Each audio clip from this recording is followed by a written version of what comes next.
1969, what a year. The year that France and Britain managed to talk to each other.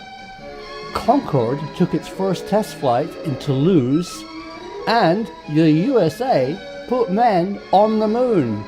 Watch this. Toulouse.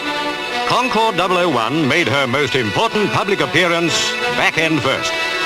She was being nosed out of her hangar by a tractor on the day for which Britain and France and the rest of the world had waited so long. The great, giant, supersonic jetliner was going to fly. A year late, millions of pounds over the estimated cost, and still a very big question mark. These were Concorde's first claims to fame. But on this day, a lot of those question marks would be answered. For Concorde 001, this was the chance to prove she was the super bird everyone had hoped and worked for.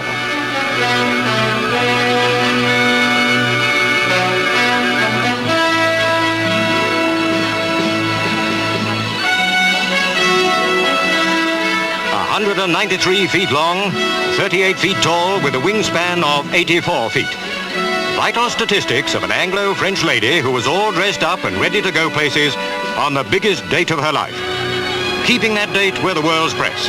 All eyes were glued to the sleek, futuristic machine standing on its spindly legs out there, its droop snoot in the down position surveying the scene. At the other end, heat surged from the mighty Rolls-Royce engines as the ground crew checked, rechecked, and checked again. Concorde was buttoned up good and tight. There was little more anyone could do other than fly her.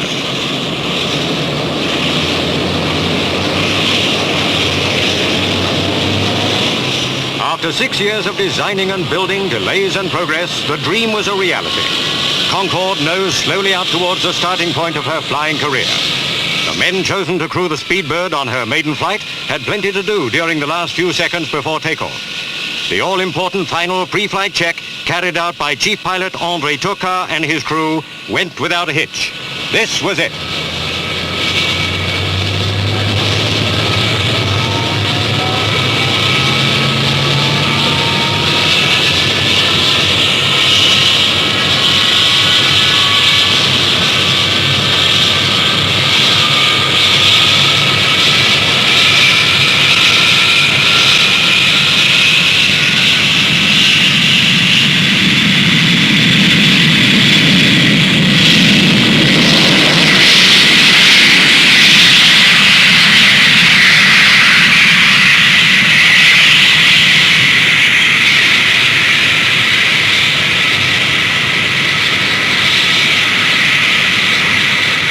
With 12 tons of test equipment on board, André Turcat took Concorde up to 10,000 feet.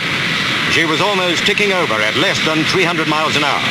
Nose still in the croup position, undercarriage down. The less for the pilot to do, the better.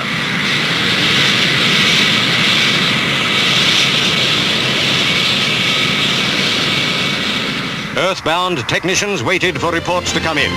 And what reports they were. Concorde handled beautifully. After only 27 minutes of flight, she was coming home. The weather was threatening, but the test pilot knew what he wanted to know.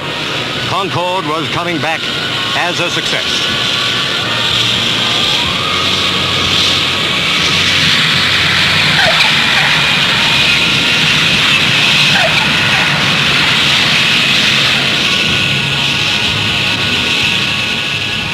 In a few years' time, the sight of Concordes on international airfields all over the world will be commonplace if all goes well.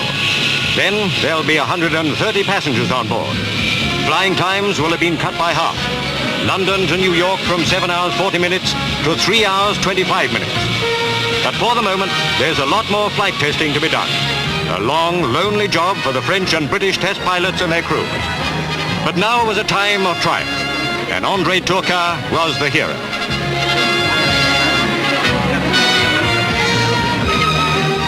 Jubilant senior executives of Sud Aviation and the British Aircraft Corporation greeted the tall, quiet Frenchman who had taken their machine on its successful maiden flight.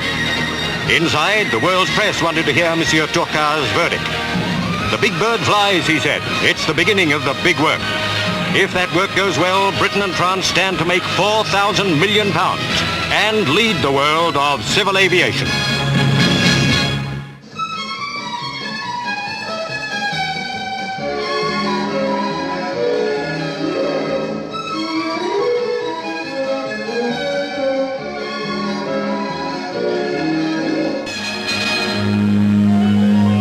eyes of the world were on Concorde 002 as she taxied towards the runway at Filton. It was Chief Test Pilot Brian Trupshaw's decision whether she flew or not. It could be another high-speed taxi test, but the great bird looked ready to fly, and fly she did.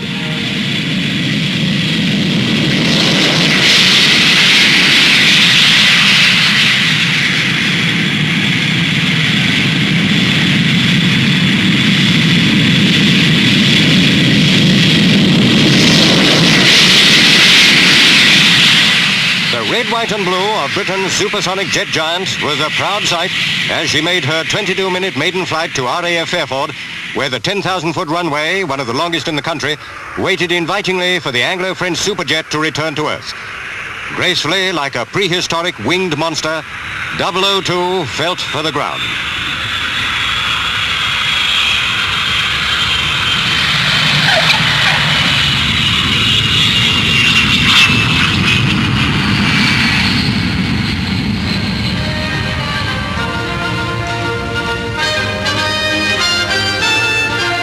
This was yet another day of success for the ambitious Anglo-French civil aviation project.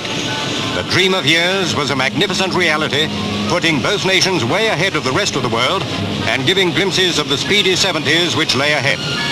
This was the time for congratulations, for the world's press to clamor for success stories and for front-page pictures.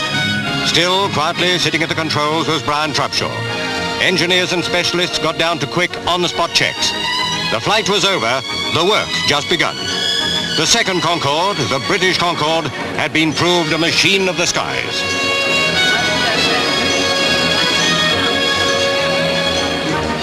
André Turcar was there to congratulate his British test pilot teammate.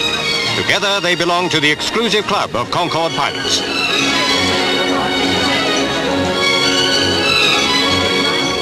What an achievement of aviation Britain and France had brought about.